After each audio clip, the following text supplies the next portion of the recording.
The thermostat is a critical component of your engine's cooling system, and it's a standard feature on all liquid-cooled engines.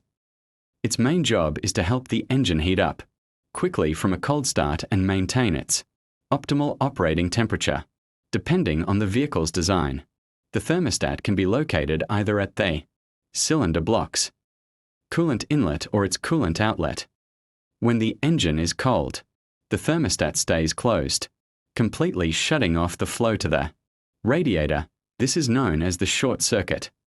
By bypassing the radiator, the coolant traps the heat inside, allowing the engine to reach its proper operating temperature much faster.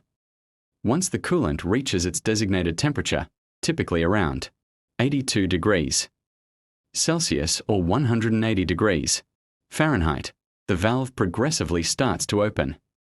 To balance the temperature perfectly, the hot fluid from the short circuit mixes with the cooler fluid coming back from the radiator.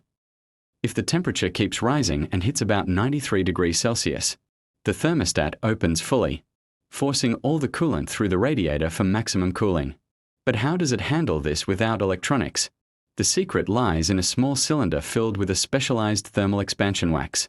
When the coolant gets hot, the wax melts and expands significantly, creating enough mechanical pressure to push the piston out of the cylinder.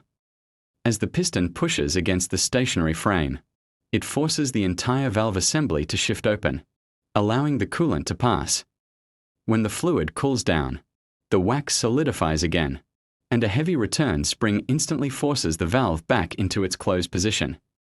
Standard thermostats only control the main flow, but modern vehicles often use a double valve, set up to completely block the bypass line when fully open. Many thermostats also feature a small jiggle pin, which plays a massive role in releasing trapped air pockets from the cooling system. Newer cars take this further with electronically controlled units for pinpoint accuracy. If you found this teardown helpful, hit that like button and subscribe for more technical insights.